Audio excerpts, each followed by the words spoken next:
Greetings, our Hebrew Israelite brothers and sisters. This is L.D. Smith, the watchman on the wall. Israel, it is our Sabbath. Grab that King James. But first and foremost, we want to wish all of our sisters and brothers all over happy Sabbath. That being said, we're going to go forward into our teaching tonight. We have a wonderful teaching. There have been a lot of chatter, going over the internet and over the airways about different ones saying that they are black, and others saying that they are black, that are white, and we want to clear up some of that, because our identity have been stolen from us by the white man. Now our identity is being stolen by the white man's children. Yeah, and see, I'm tired of it. We have people that are of color that doesn't really understand what is black and what is not. And let me explain something, before I get into our teaching. Just because one have color in their skin, and doesn't mean that you're a Hebrew. Joseph was in Egypt, and we know that when Joseph's father died, all the Egyptians went to the funeral, and the people of that coast said that what a great host of Egyptians. But we all know that Joseph and his family was down there with them, so that let us know that all of them were black. That being said, just because one say that they have color and that they are black and that they're Hebrew, and that can be further from the truth. And I mean it, from the bottom of my heart. Just because one have color in the skin, that doesn't mean that you are Hebrew. Being Hebrew, you have to have the bloodline. You have to be pure. If you're not pure, then you are not the original. So for one to stress that, I'm black and I'm Hebrew, well, that could be further from the truth, my sisters and brothers. God knows his people. And as I said in other teachings, and I'm going to say it again in this one right here, Amos 9 proves it. But let's look at something else. Remember when Moses was in Egypt? Moses was named by the Pharaoh's daughter. Yes. Did God call him a Hebrew name? No. He called him Moses. You know why? Because if God had called him anything else, Moses wouldn't know who in the hell he was talking to. See, so just because one has color in their skin, you can't claim that you're a Hebrew. You can't. If your bloodline is tainted, then you're not Hebrew. Straight up. That was the old thing said back in the country, and it still reverberates in my mind even today. They will see one that didn't belong and didn't look like us, and their word would be that all the elders would be sitting on the porch, and they'll be conversating back and forth with one another, and they would say, to one another, something in the milk ain't clean. And that's exactly what is going on today.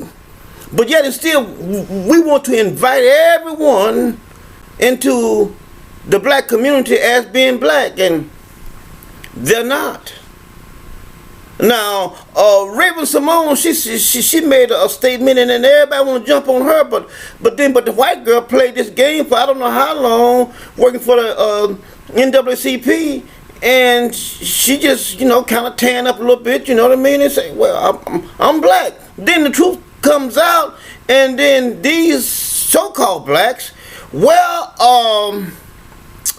okay, she have done so much for the black community. She is black. Now, how stupid can one be? Why would one accept a lie, know that it's a lie, and accept it, and then say, well, okay, well, it's okay? I mean, I don't understand. But yet and still, Raven Simone tells them that I'm a dark-skinned white woman or white lady, whichever one that you guys may want to take. Then everybody want to jump on her. Why? She looks nothing like me. If you want to round off a number to the nearest number, as they do here in America, their general math, on a scale from 1 to 10, she's one shade lighter than a white person, but 50 shades. She's one shade darker than a white person, but then 50 shades lighter than I am, and y'all want to call her black. That doesn't make sense to me at all. How in the hell can she be black? She's not black. And I'm tired of all of Master's children stealing our identity. They are not black. And for all you that don't know the real story, if you read Amos 9, well, let's go there. Let's read Amos 9. Let's go there. See, because you need to see with your own eyes. See, God is going to separate like he did before. He's going to do it again. See, so whether you believe it, whether that person over there believes it, or whether you don't believe it, that still doesn't change God's word. So really it doesn't matter what you believe when it comes down to the Most High. But check this out. Amos 9:9, it says, for lo, I will command and I will sift the house of Israel, no one else, among all nations, like as corn is sifted in a sieve, yet shall not the least grain fall unto the earth. Now, anyone is familiar with a sieve, how it operates. It separates that which looks like the real thing, but it's not the real thing. See, so there is no slipping in. If your bloodline is tainted, you're not Hebrew. Simple as that. I mean, I don't give a damn whether you believe it or not. God's word says that you're not Hebrew. So you can try, you can want, you can dance, you can do whatever you want to do, but it's not going to change God's word. Now, another thing too, what is going around. They're asking for the black man his nuts. I mean, and offer him $35,000 for his sack. Now, my sisters and brothers, it seems like to me something should be wrong with that. It seems like a red flag should go up. Why would they want something that is nothing? Supposedly now, something that is lower than low, but yet still you want his reproductive organs. That doesn't make any sense to me at all. Apparently, you got the story wrong. You want the royal nuts. That's what you want. You want to try to go in and try to recreate and try to be like God. But it's not going to help you. It's not going to help you at all. Now, let's go into our lesson, because we need to see how serious God is about mixing and mingling his seed. Now, we're going to come from the book of Ezra, Ezra 9. Now, look what it says here. We're going to read Ezra 9 here. We're probably going to read all of it, I believe. Let's start. It said, now when these things were done, the princes came to me, saying, the people of Israel and the priests and the Levites, now look at it now, have not separated themselves from the people of the land, doing according to their abomination. See, other nations were doing things that were an abomination to God. Now he's saying here separation. God does not want his people mingle up with all these other nations. I don't give a damn what nobody says. It's right in the pages. I mean, you can get mad, you can be glad, you can be sad. I mean, really, I don't care. But it's right in the pages. I'm not going to sugarcoat it because, know why? We here a lot of MeNoMo.org. We're going to tell you the truth. We're not going to dance around the truth. We're going to tell you exactly what thus said the Most High. Now look what he says here. He goes on down here. And he starts with the Canaanites, the Hittites, the Perizzites, the Jebusites, the Amorites, the Moabites, and the Egyptians, and the Amorites. He says, for they have taken of their daughters for themselves and for their sons, so that the holy seed have been mingled themselves with the people of those lands. See that? I mean, how in the hell can you guys not understand what he's saying here? He's saying that you should not mingle the seed because it is an abomination. I mean, if you dissect the word abomination, that means that, what is a bomb? A bomb destroys. This is my philosophy on it. A nation. So what you're doing is you are destroying two nations. When you mingle your seed together, it is no longer the original. But some say, oh, well, we're going to make a pretty baby. Okay, make that pretty baby. God is not going to accept it.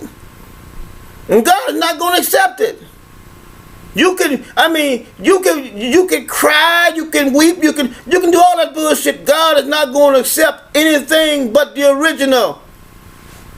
Now look what he says. He said, for they have taken of them daughters, verse 2. And he says here, for themselves, with the people of those lands, yea, they had the head of the prince and the rulers has been chief in this trespass. God, this is a trespass for you to mingle your seed, for you to go outside your race, for you to have sex with anything other than your own. God doesn't like that. Now, I know a lot say, well, we're in America. I don't give a damn. That don't change what God says. That does not change what God says. God says he want a pure bloodline. That's what he wants. That's what he's going to get. Now, if you've been mingled up, I mean, look, God had to do it. Okay? If you mingle up with something else, God had to do it. You know, because he abhorred. He said that he abhorred those men that with strange women, strange flesh. But let's go a little further here. We're going to read on down now. He says, look at verse 3, say, and when I heard this thing, I rent my garment and my mantle, and plucked off the hair of my head and of my beard, and sat down astonished. This man, he pulled all the hair out of his beard here, pulled the hair out of his head. He's there saying, what in the hell was they thinking about? I can't believe that he's dumbfounded. He's bewildered. He is surprised. He is all messed up. Y'all got me messed up here. I can't believe you guys have done this. I mean, he is astounded. I mean, he is, how could they do something so damn stupid? But yet and still today, we're in America, we're in a melting pot. And anyone knows when you throwing this in and throwing that in, it's like sludge. That's what it is. It's nothing but sludge. Just like they do down in New Orleans. Well, we got gumbo, and they love that. They eat that bullshit up. They throw in every shellfish they could find out of the water. And then top it off with some damn sausage. And they just eat it up. Oh, boy, I'll miss some gumbo, All you eating is garbage. That's all you're eating. And then turn around and holler about, well, we want some, we gonna have some chitlins for Sunday. And here you are. You walk in your house and smell that funk. It will run anybody out that has any common sense. But you go in there and you smell that funk. You smell that shit that's cooking. And you say, I can't wait for those chitlins to get done. How stupid. And they got all the other names for them, Kentucky oysters, I forget all the other names. But here you are. You're eating the waste track. Okay? And you're going to talk about you got some Kentucky oysters or some chitlins. No, you have shitterlings. You're literally eating shit. You're eating the shit track. And then talk about it's good. I mean, my sisters and brothers, Western civilization, they have fucked us up. I mean, they have passed down this bullshit us and gave us the last part of the cow that comes across the fence from the beginning and still giving it to us. And we just eat it. I mean, just eat up like it's something good. I mean, I am so fed up with the bullshit. I mean, I can't see how. I mean, in this day and age, everybody should be awake. Who's going to wake up? Now, let's go a little further here. Let's look at what he says here. Verse 4, he said, then we assemble unto me everyone that tremble at the word of the God of Israel, because of the transgressions of those that had been carried away, and set a stone unto the eating sacrifice. I mean, he said that I can't believe. I mean, he just sat down. I mean, and just wept, because of this great trespass that the people had done did. Not only that, Levi was in it too, and the princes. Levi was in it. But anyway, let's go a little further here. He says, verse 5 says, and at evening, verse 5, he says, and at the evening sacrifice I arose up from my heaviness, and having rent my garment and my mantle, I fell upon my knees and spread out my hand unto the Lord my God, and said, oh my God, I am ashamed, I am blushed, to lift up my face unto my God. For our iniquity are increased over our heads, and our trespass is grown up unto heaven. He says, I'm up to hearing it. I'm up over my head in this bullshit. And here we are today. We just love our enemy. We just love our enemy. And then say all kind of old foolish ass shit. Well, we got a pretty baby. So that mean that you're ugly?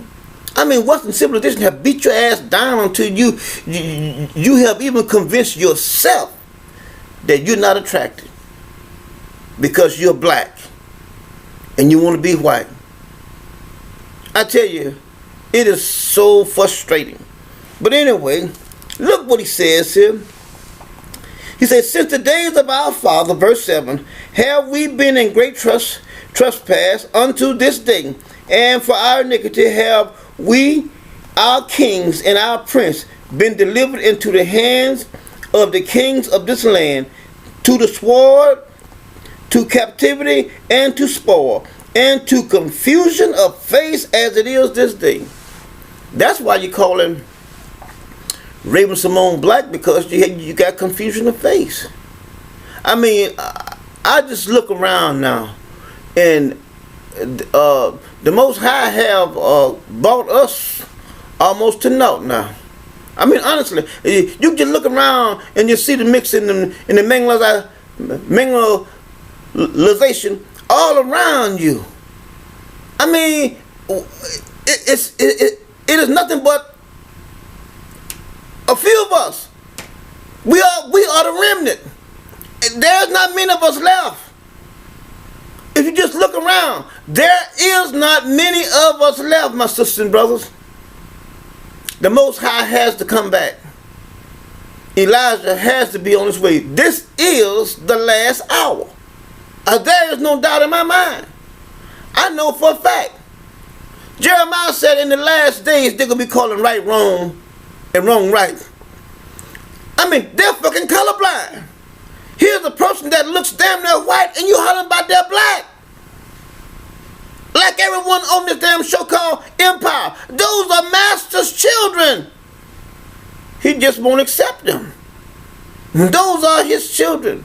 They are not black. They don't look anything like a black person. But yet and still, you will accept, well, you wanna be like them. But let me tell you something. If you're black and you're Hebrew, you will never be like them. Never, not in this lifetime. I can guarantee you that.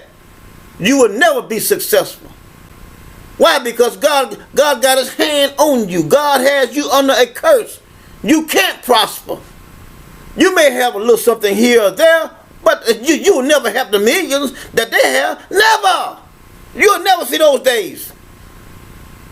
Now, if you are Master's child, the one that is mingled, absolutely. Because it is their time now.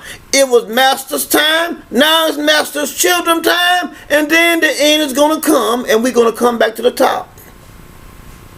That's the way it's written, and that's the way it's going to be. Now, let's go a little further here. But we get an idea. I want you to finish reading Ezra 9, and you will see that God's called this an abomination. For you to mingle your seed with any other nation but your people. Now let's go to Proverbs. Let's go to Proverbs. Let's look at that. Proverbs 20. Let's look at Proverbs 20. Well, 22. Proverbs 22, let's look at verse 11. It says, he that loveth pureness of heart, for the grace of his lips, the king shall be his friend. The eye of the Lord preserveth knowledge, and he overthroweth the words of the transgression. The slothful man saith, there is a lion without. I shall be slain in the streets. The mouth of strange women, strange woman, is a deep pit. He that is abhorred of the Lord shall fall therein. So, in other words, you married to a mingle and you are a Hebrew. God said, I abhor you. I don't like you. As a matter of fact, I hate you. I hate you enough that I will not allow you to make me a holy seed. That's right. It's right in the pages. So while you strutting around like a fucking peacock, thinking that you got the cream of the crop, and here you are, you strutting around with the scum of the earth. God says he abhors you. That's right. What do you think about that now? Let's go to the book of Leviticus. Let's go there. Leviticus. Let's go to the book of Leviticus. Leviticus, the 20th chapter. Let's go there. Leviticus 20. See, because we need to see this, my sisters and brothers. We need to realize that God does not like for us. He hates it when we mingle with other nations. God wants a pure people, and that's all he's going to accept. Nothing more and nothing less. If you're not Hebrew, you're not his. If you have been mingled with anything else, you're not Hebrew. I don't give a damn what you could be black as coal, blacker than I am. You are not Hebrew. It is about your bloodline. If your bloodline is not pure, believe me, you're not Hebrew. I don't give a damn what you want to, or what you hoping to, or what you praying. All those things are obsolete. Now let's look at Leviticus here 20, chapter 20. And let's look at verses 22 down to 26. Look what it says. You should therefore keep all my statutes and all my judgments and do them, that the land, whether I bring you to dwell therein, spew you not out. And ye shall not walk in the manner of the nations which I cast out before you, for they commit all these things, and therefore I abhor them.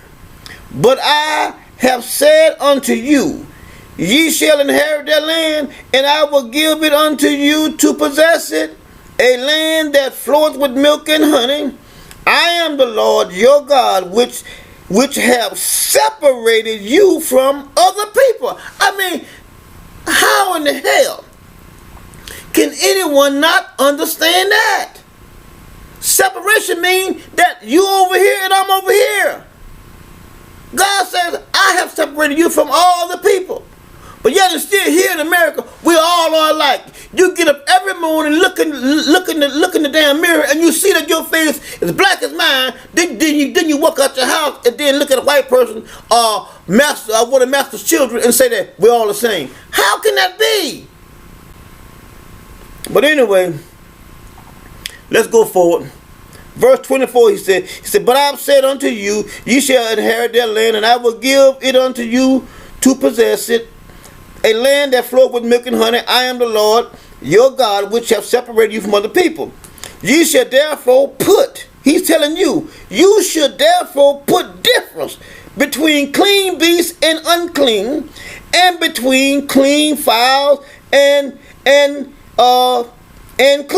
unclean fowls, and ye shall not make your souls abominable by beasts, or by fowls, or by any manner of living thing that creepeth up on the ground, which I have separated you from you as unclean. He says, and ye shall be holy unto me.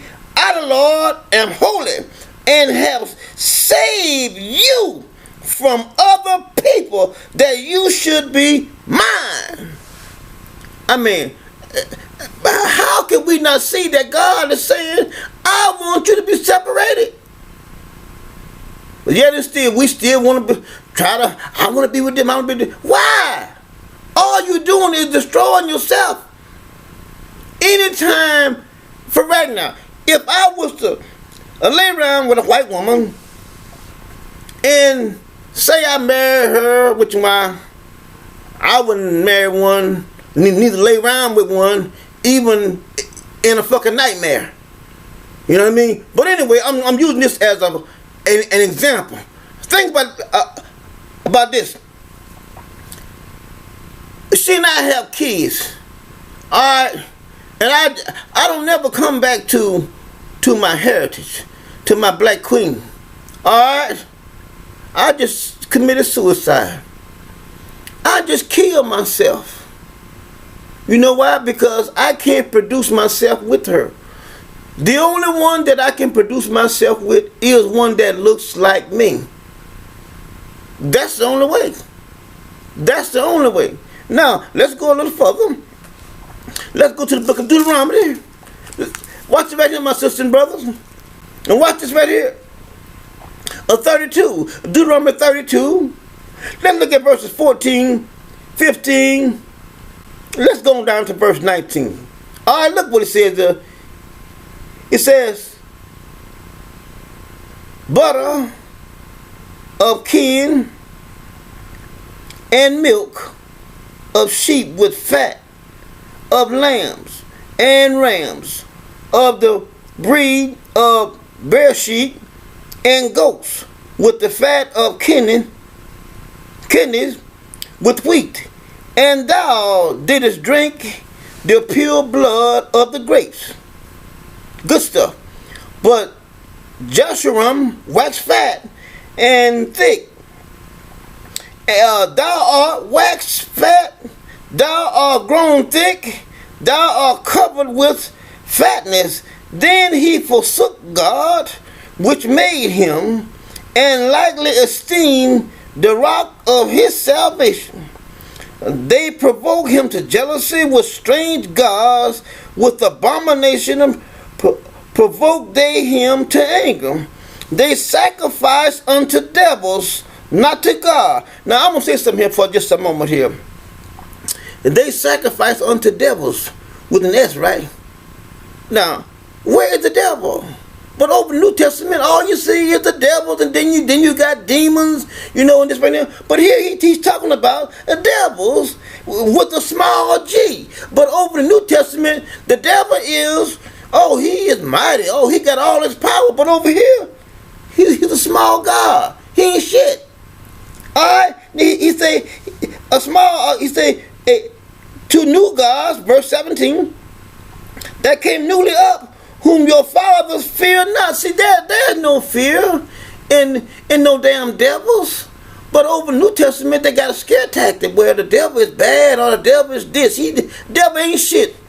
The devils ain't shit, neither is the devil. Okay? Got that? I mean, I'm here to stress it because the devil ain't shit. The Most High, he is the ruler. Okay? So don't let nobody use no scare tactics when you talking about the devil this, the devil that, and Lucifer this, and Satan. No, Satan only does what God say do. Satan is working for God. The only one that say that he was going to come against God is Lucifer, the morning star. That's the one. But y'all know the story. He got kicked out. Now, let's go a little further here. This is for these Christians here. He says, verse 18, he says, of the rock that begat thee, thou art unmindful and hast forgotten God that formed thee. And when the Lord saw it, he abhorred them because of the provoking of his sons and of his daughters. See that? And he said, I will hide my face from them. I will set what therein shall be, for they are a very forward generation. See that? Israel was a forward generation. They didn't believe fat meat is greasy. That's what they said back in the olden days. But my sisters and brothers, it's right here in the pages. Now, we're going to go a little further here. Let us jump down here to, let's go to Ezekiel, let's go to Ezekiel. Ezekiel 30. All right, let's go there. Now watch it, my sisters and brothers. Ezekiel 30. Come on here. We'll get it.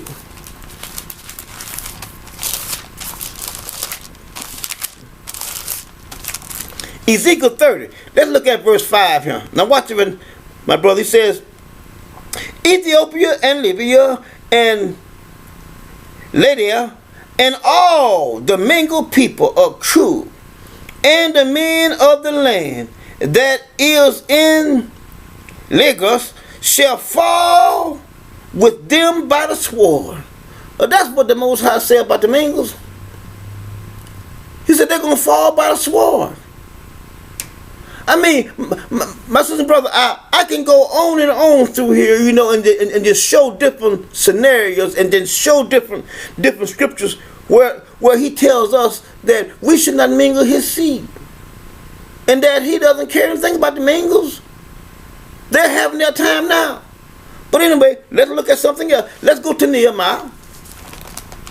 Nehemiah, let's go there. Watch this right here. Nehemiah chapter 13. Now let's look at a couple of verses out of here. Let's look at verses 1, 2, and 3. Look what it says here. It says, on that day they read in the book of Moses in the audience of all the people, and therein was found written that the Amorites and the Moabites should not come into the congregation of God forever.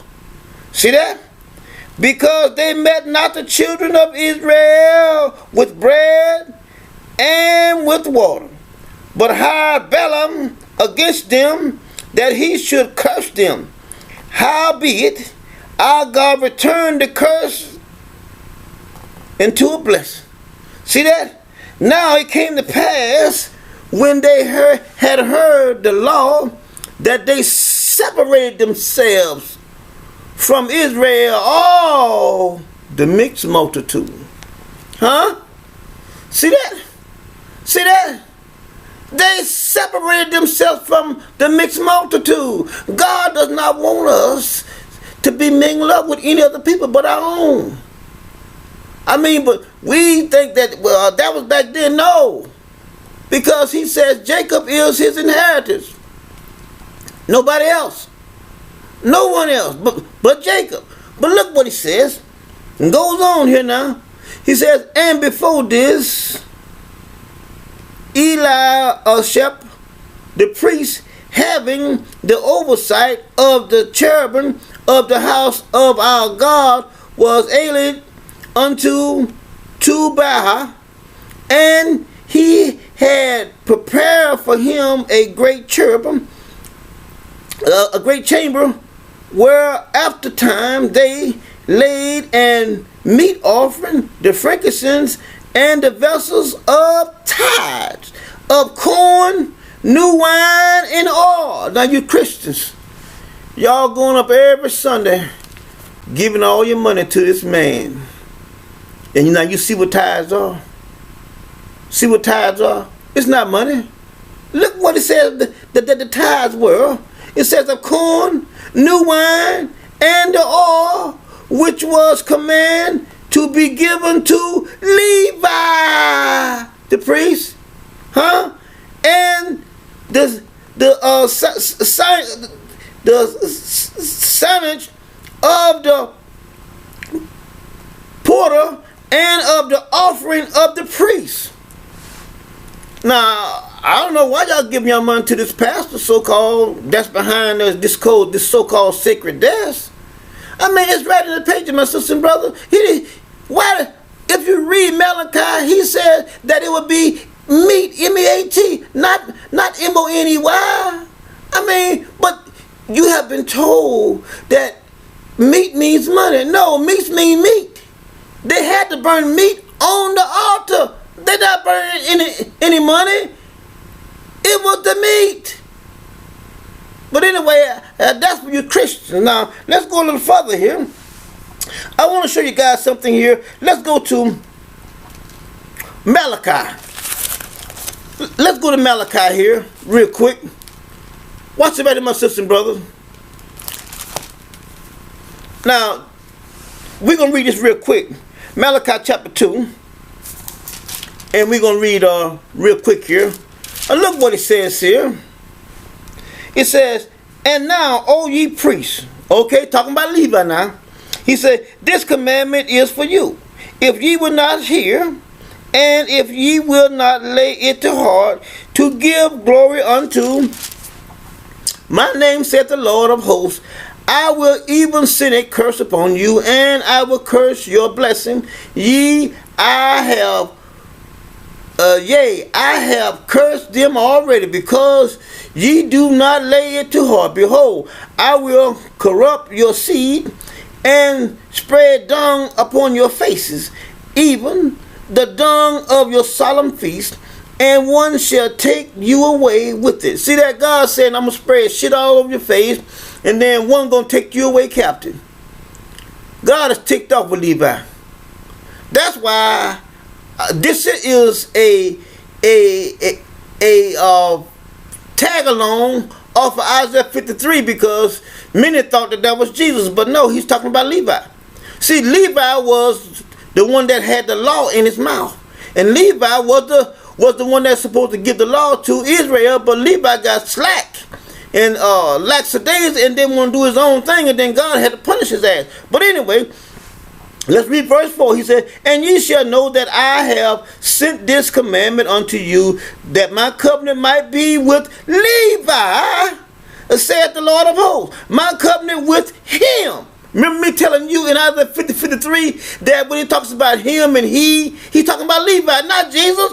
He says, with him of life and peace. Levi, not Jesus. And gave them to him, who? Levi, for the fear wherewith he, who? Levi, feared me and was afraid before my name. Levi, not Jesus. The law of truth was in his mouth, who? Levi. Look what he says here. And iniquity was not found in his lips. Who? Levi. He walked with me in peace and equality, and did turn many unto righteousness. Who are you talking about? Levi. He said, for the priest's lips should keep knowledge, and they should seek law at his mouth. Who? His Levi. For he who Levi is the messenger of the law, not Jesus. Not Jesus. Levi is right down. It's right in the pages. It goes on. But anyway, I don't want to go too far because I don't want to go over my 40. But look what he says here. He says here in verse 8, he says, but ye are departed out of the way. Ye have caused many to stumble at the law. Why? Who are you talking about? Levi. Because the law was in whose mouth? Levi. He said, ye have corrupt the covenant of Levi, saith the Lord of hosts. Therefore have I also made you contemptible and base. Brought you down. See that? Before all the people, according to you, as ye have not kept my ways, but have been partial in the law. Have we not all one Father? Hath not one God created us? Why do we deal treacherously, even every man against his brother, by profaning the covenant of our father? Judah has dealt treacherously, and an abomination is committed in Israel and in Jerusalem. For Judah has profaned the holiness of the law which he loved, and has married the daughter of a strange God. Y'all see that? Let's read again. Verse 11, he said, Judah has dealt treacherously, and an abomination is committed in Israel and in Jerusalem. For Judah has profaned the holiness of the law which he loved, and has married the daughter of a strange God. God does not appreciate that. God does not want that. I don't give a damn what they want to say here in America. I don't care what nobody else tell you. God wants his bloodline to be pure. He does not want you. He said that it is an abomination for you to marry outside your race. And you think just because a woman or a man has a little color in them that you marry them, that they're black. That's not true. That's not true at all. They got to have the Hebrew bloodline in order to be Hebrew, male and female. So my sisters and brothers, we see here that God does not want his children to mingle his seed. I don't care what everyone else is doing. I don't care about that. All I care about is my sisters and brothers. All I care about is the Hebrew Israelites. Nobody else. I don't give a damn what nobody else does. All my communication is to my sisters and brothers. All my trying to persuade is my sisters and brothers. All my warning is to my sisters and brothers. All my love is to my sisters and brothers. I don't give a damn about nobody else. I don't. That's not my concern. That's not my business. My business is you, Israel, no one else. So when I come on here, all my complaints and all my arguments is with my people, no one else. Why? Because he told me to warn Israel, nobody else. He didn't tell me to warn the white man. He didn't tell me to warn the Chinese. See, when God says that when you marry a strange flesh, he's talking about Chinese, Mexicans. Yes. The light-skinned Mexicans, yes. He's talking about Korean, Japanese. He's talking about all of these white people that are all over the world. That's who he's talking about. And the ones that has color in their skin and they're not Hebrew, he's talking about them too. I guarantee you, you can go over to England right now. If your life depended on it, or the Queen's life depended on it, the Queen of England would say, kill me, because she would not allow one of her sons to marry anything that looks like me. Or they could be light-skinned. She would say, kill me, because they want their bloodline to stay pure. I mean, every other nations, a black man, he doesn't have to be Hebrew. He can just be dark-skinned, and he can go and lay with a Chinese woman, and they made it have a child. You know that the nation of the Chinese nation would say, that baby ain't Chinese. They will. It's not Chinese. But then they'll throw it to us. You know what I mean? Well, that's a black child. No, it's not. It's not no black child. That child is mingled. That child is mixed. He's not black. He or she, whatever it may be. But my sisters and brothers, we have to learn to love ourselves and stop taking any bullshit that they throw out there to us. If it's not the real deal, it's not part of us. It's not one of us. Stop saying that everyone that has a little color in them, especially the one that don't have any color in them, they're not black. I mean, our identity is being stolen time after time, and I'm tired of it. Want to holler about it? I'm black. I'm black. I'm black. You may have some color in you, but you're not Hebrew. My sisters and brothers, we here at LouderMeaning1.org. We wish all of our sisters and brothers a happy Sabbath. Until next time, shalom.